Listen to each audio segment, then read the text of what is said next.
বিহারে নাম বাদ দিয়ে নির্বাচনে জয়ী হওয়ার চেয়ে বাংলায় নাম বাদ দিতে যে চক্রান্ত করা হয়েছিল বিহারে তা আজ স্পষ্ট হয়েছে বললেন সমাজকর্মী ও ভোট কুশলী যোগেন্দ্র যাদব। আজ কলকাতা এসআইআর নিয়ে আলোচনা সভায় তিনি বলেন, বাংলাকে লক্ষ্য করা হয়েছে বলেই লক্ষ লক্ষ মানুষের নাম বাদ দেওয়া হয়েছে। इलेक्शन कमीशन का क्लेम था कि बंगाल में बहुत अनयूजुअल, एक्स्ट्राऑर्डिनरी, एबनॉर्मल एक्टिविटीज हुआ था जिससे वोटर लिस्ट इन्फ्लेटेड था। हमने देखा इन्फ्लेटेड नहीं था, 100% मैच है। बहुत सारे नाम इंसर्ट कर दिए गए थे, हमने देखा इंसर्ट नहीं किए गए थे, डिलीट हो गए थे, वो एक्सेप्ट नहीं हुए थे। लॉजिकल डिस्क्रिएट अनमैप्ड का प्रोपोर्शन एक्स्ट्राऑर्डिनरी लो था, हमने देखा नहीं था। और ओवरऑल एक्सक्लूजन्स बहुत कम थे, हमने देखा नहीं। So next time when election commission speaks of logical discrepancy, आप उनको जरा 4 लॉजिकल डिस्क्रिपेंसी बता दीजिएगा कि आप पहले अपना चेक कर लो, उसके बाद बात करें। Part 2. Did the election commission do extraordinary things? Bengal की वोटर लिस्ट में कुछ भी एक्स्ट्राऑर्डिनरी नहीं था, कुछ भी एबनॉर्मल नहीं था। क्या इलेक्शन कमीशन का बिहेवियर एबनॉर्मल था? First, appointment of micro roll observers, special roll observers.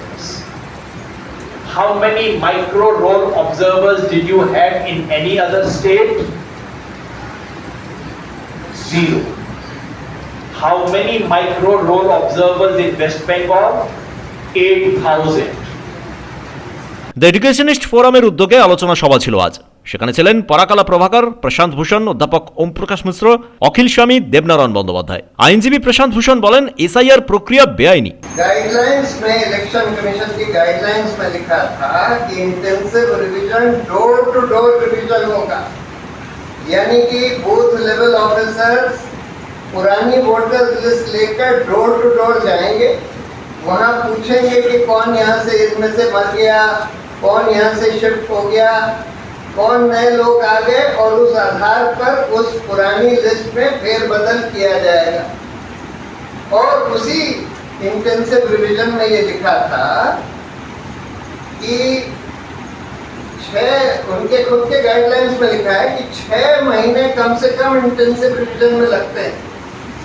जिन राज्यों में 6 महीने से कम में चुनाव होने वाला हो, वहां इंटेंसिव रिवीजन नहीं किया जाएगा। পরাকালা প্রভাকর বলেন, বাংলার মানুষকে যেভাবে নিশানা করা হয়েছে তাতে বোঝা যাচ্ছে নির্বাচন কমিশন পরিকল্পনা করেই নেমেছে। In Bengal, of course, there are 27 lakh people who are under adjudication. What is the fate going to be?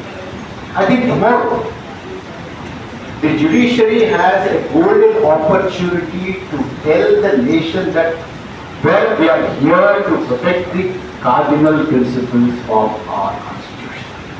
If it misses that tomorrow, and tomorrow the Supreme Court of India does not come to the rescue of these 27 lakh people and more people elsewhere, then I think we are going to be in a much, much deeper crisis than what we have so far imagined. অধ্যাপক অখিল স্বামী বলেন, বৈধ নাগরিকদের দেশ ছাড়া করার চেষ্টা হচ্ছে। कि आपका इसलिए नाम वोटर लिस्ट में नहीं है क्योंकि आप संदिग्ध श्रेणी में हैं। आप बताइए, किसी भी भारतवासी के लिए, किसी भी भारतवासी के लिए जो इस भारत के लिए समर्पित रहा, जिसके पूर्वजों ने अंग्रेजों से लड़ा और जिन्होंने देश के लिए त्याग दिया, बहुत सारे लोग ऐसे थे जो उस समय अंग्रेजों के साथ पेंशन लिया करते थे, उनके साथ खड़े रहा करते थे, लेकिन जिन लोगों ने संघर्ष किया, अगर उनके वंशजों को ये दिन देखना पड़े, और छोटी मोटी संख्या नहीं, 27 लाख लोगों को ये दिन देखना पड़े, उनसे कहा जाए कि आपकी अनडिस्प्यूटेड आइडेंटिटी है, और बाद में देखेंगे इलेक्शन के बाद क्या वोट आपका होगा, ट्राइब्यूनल बनेगा, वोट देने का अधिकार मिलेगा कि नहीं मिलेगा, डूब मरने की बात होगी। অধ্যাপক দেবনারায়ণ বন্দ্যোপাধ্যায় বলেন, আমরা একটা অসাম্প্রদায়িক পরিবেশে বড় হয়েছি, আর আজ ভারতে কিভাবে সম্প্রীতি নষ্ট হচ্ছে। রাজ্যে প্রায় 9 কোটি লোক বাস করে গেছে। এখন এদেরকে নিয়ে কি করা হবে? আমরা অপেক্ষা করে আছি, নিশ্চয়ই কোনো সুস্থির কোনো ভাবনা চিন্তা চলে আসবে, কিন্তু এখনো সম্ভাবনা কিছু দেখতে পাচ্ছি না। ধর্মজাতের ভিত্তিতে যেভাবে এসআইআর হচ্ছে তার নিন্দা করেন সবাই। খালিদুর রহিমের রিপোর্ট, পূবের কলম ডিজিটাল।